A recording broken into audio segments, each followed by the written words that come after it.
प्रिय विद्यार्थियों नमस्कार। मैं डॉक्टर धनंजय कुमार सिंह, सहाचार्य संस्कृत, बाबू शोभाराम राजकीय कला महाविद्यालय अलवर। आज हम लोग पढ़ेंगे एमए प्रीवियस की कक्षा के पाठ्यक्रम के पेपर 3 के पाठ्यक्रम में निर्धारित तर्क भाषा के अंतर्गत निमित्त कारण की व्याख्या। इसके पूर्व हमने समवायी एवं असमवायी कारण की व्याख्या पढ़ी है। तो आज हम निमित्त कारण पढ़ते हैं। कारण तीन होते हैं: समवायी कारण, असमवायी कारण एवं निमित्त कारण। दूसरे रूप में कह सकते हैं उपादान कारण एवं निमित्त कारण। उपादान कारण के दो भेद होते हैं: समवायी कारण एवं असमवायी कारण और निमित्त कारण। इस तरह से कारण के तीन भेद हुए: समवायी कारण, असमवायी कारण एवं निमित्त कारण। अब निमित्त कारण पर चर्चा करते हैं। तर्क भाषाकार कहते हैं निमित्त कारणम तदुच्यते यद न समवायी कारण नापि असमवायी कारणम अथ कारण। वो कहते हैं निमित्त कारण उसे कहते हैं जो न तो समवायी कारण है न असमवायी कारण है, फिर भी कारण है। अथ कारण, फिर भी कारण है। कारण क्या है? जो कार्य की पूर्व रहता है, नियत रहता है। जस्य कार्यात् पूर्वभावत् नियतम पूर्वभावो अन्यथा सिद्धस्य। जो अन्यथा सिद्ध हो, नियत पूर्वभावी हो, तो ये कारण का लक्षण था। तो कहते हैं कि ये कारण जो निमित्त कारण है, जो न समवायी कारण है न असमवायी कारण है, फिर भी वो कारण है, यानी वो कार्य के पूर्ववर्ती है और नियतता है उसमें, और अनन्यथा सिद्धत्व, यानी अन्यथा सिद्ध वो नहीं है। यथा वेमादिकम पटस्य निमित्त कारण। जिस प्रकार से वेमा आदि, वेमा जिसको पट कपड़ा बुनने के लिए जो तकली, करघा आदि कहते हैं, वेमा कहते हैं, जिसे बुनाई करते हैं, तो वेमा आदि पटस्य निमित्त कारण। वेमा आदि जिसके द्वारा हम बुनते हैं उसको कहते हैं, वो पट का निमित्त कारण है। वेमा संयोग संबंध से तो पट से जुड़ता है, लेकिन वो न तो समवेत समवाय संबंध से रहता है, और असमवायी कारण के लिए होता है कि जो समवायी कारण में प्रत्यासन्न हो वो असमवायी कारण होता है। तो जब समवायी कारण ही नहीं हुआ, समवायी कारण असमवायी कारण से वो भिन्न है। दोनों समवायी कारण है न असमवायी कारण है, किंतु कारण है वह निमित्त कारण कहलाता है। जैसे वेम आदि पट का निमित्त कारण है। निमित्त कारण के उपयुक्त लक्षण का तात्पर्य यह है कि किसी कार्य में जो न समवायी कारण है न असमवायी कारण है, किंतु कारण है, वह कार्य के प्रति निमित्त कारण। जैसे निमित्त कारण का उदाहरण है वेम, पट आदि। वेम, पट आदि निमित्त कारण हैं। निमित्त कारण के लक्षण में तीन अंश हैं: यद न समवायी कारणम, यह पहला पद रखा, जो समवायी कारण नहीं है। समवायी कारण जैसे तंतु में इस लक्षण की अतिव्याप्ति हो जाती, नहीं रख। नापि असमवायी कारण, यह पद न रखा जाता तो तंतु संयोग आदि में अतिव्याप्ति हो जाती। तथा अथच कारणम, यदि यह अंश न रखा जाता तो रासव आदि भी पट के निमित्त कारण होने लगते, क्योंकि रासव आदि को पहले ही अन्यथा सिद्ध प्रकरण में बताया जा चुका है कि रासव आदि अन्यथा सिद्ध है, जबकि कारण के लक्षण में है अन्यथा सिद्धत्वम, नियत पूर्वभावित्वम, कारणत्वम। इस प्रकार का वह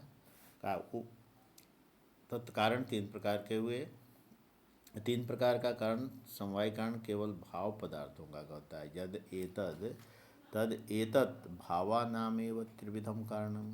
तो क्या ये भाव पदार्थों का ही ये तीन कारण हुआ करता है। फिर अभाव का क्या मतलब? अभावस्य तो निमित्त मात्रम तस्य क्वचित अपि असमवायात् समवायस्य भाव द्वय धर्मत्वात्।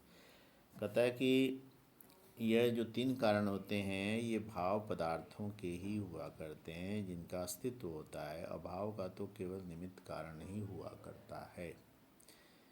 और क्योंकि अभाव का कहीं भी समवाय संबंध नहीं रहता। समवायस्य भावद्वय धर्मत्वात् कहता है कि समवाय तो दो भाव पदार्थों का ही हुआ करता है। समवाय दो भाव पदार्थों में होता है। विश्व में दो प्रकार के कार्य हैं: एक भावात्मक जैसे घट, पट आदि, दूसरे अभावात्मक तो अभावात्मक कार्य जैसे प्रध्वंस आदि आगे बतलाएंगे। न्याय वैशेषिक के अनुसार भाव कार्य वे कार्य कहे जाते हैं जिनमें सत्ता नामक सामान्य रहती है। द्रव्य गुण कर्म तीन पदार्थों में ही सत्ता यानी जाति रहती है। अतः भाव कार्य का अर्थ है द्रव्य गुण तथा कर्म के रूप में होने वाले कार्य। न्याय वैशेषिक के मत में अभाव भी एक पदार्थ है जो अभावात्मक है। जैसा कि अभाव के बारे में बताया गया, ये अभाव चार प्रकार के हैं: प्रध्वंसा भाव, अत्यंता भाव और अन्योन्य भाव। इनमें से केवल प्रध्वंसा भाव ही कार्य रूप है, अन्य नहीं। अतः यहाँ अभाव का अभावात्मक कार्य शब्द से प्रध्वंसा भाव का ही ग्रहण होता है। प्रध्वंसा भाव का अर्थ है प्रध्वंस आदि विनाश के पश्चात किसी वस्तु का अभाव। जैसे घट का नाश हो जाने पर घट का अभाव घट का प्रध्वंसा भाव है। तद एतद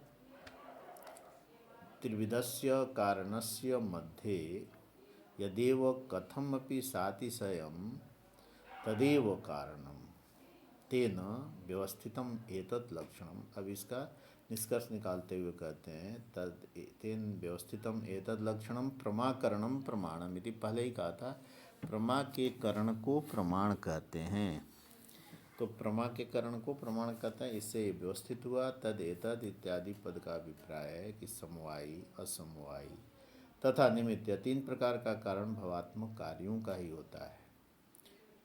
घट पट आदि का तीन प्रकार का कारण दिखाया गया है जो भावात्मक पदार्थों के हैं।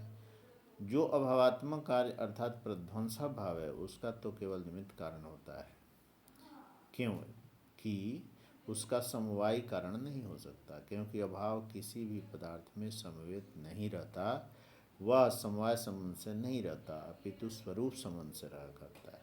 समवाय संबंध दो भाव पदार्थों का ही माना जाता है या हुआ करता है, फिर अभाव के साथ किसी का समवाय संभव ही नहीं है। जब अभाव का समवायी कारण नहीं होता तो उसका असमवायी कारण नहीं होता, क्योंकि उसके लक्षण में पहले ही कहा गया है समवायी कारण तो समवायी कारण में प्रत्यासन कारण होता है। अवधृत सामर्थ्यम प्रत्यासन्नम अवधृत सामर्थ्यम, ऐसा पहले पिछली कक्षा में भी हमने बताया था। फलतः अभावात्मक कार्य का केवल निमित्त कारण ही होता है। उदाहरणार्थ जब मुद्गर के प्रहार से घट का ध्वंस किया जाता है तो वहाँ ध्वंस करने वाला तथा मुद्गर आदि घट ध्वंस के निमित्त कारण हो जाते हैं।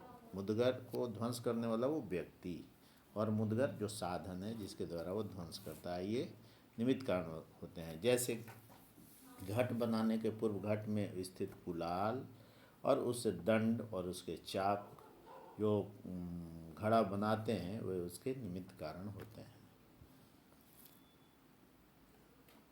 और इस तरह से कहता है कि इस प्रकार से ये व्यवस्थित हुआ। तेन इदम व्यवस्थितम इदम, क्या कहता है कि ये व्यवस्थितम एतद लक्षणम परमाकरणम प्रमाणम, प्रमा के करण को प्रमाण कहते हैं।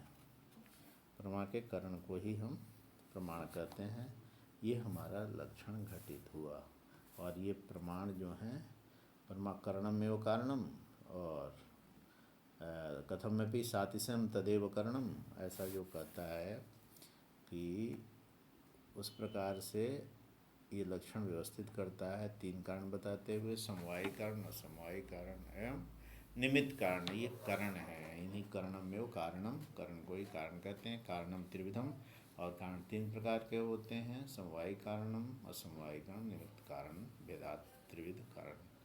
तो इस प्रकार से इस कारण का ये जो तीन कारण हैं उसके बारे में बताया। और ये तीनों कारण जो व्याख्या की दृष्टि से इसके अंश को भी पढ़ के मैंने बताया, उसको भी तर्क भाषा में हमें ध्यान से देखना चाहिए। कल इसका या अगली कक्षा में हम इसका समाहार कर देंगे प्रमा लक्षण के बारे में जो कुछ है। तो आज इतना ही। धन्यवाद, नमस्कार।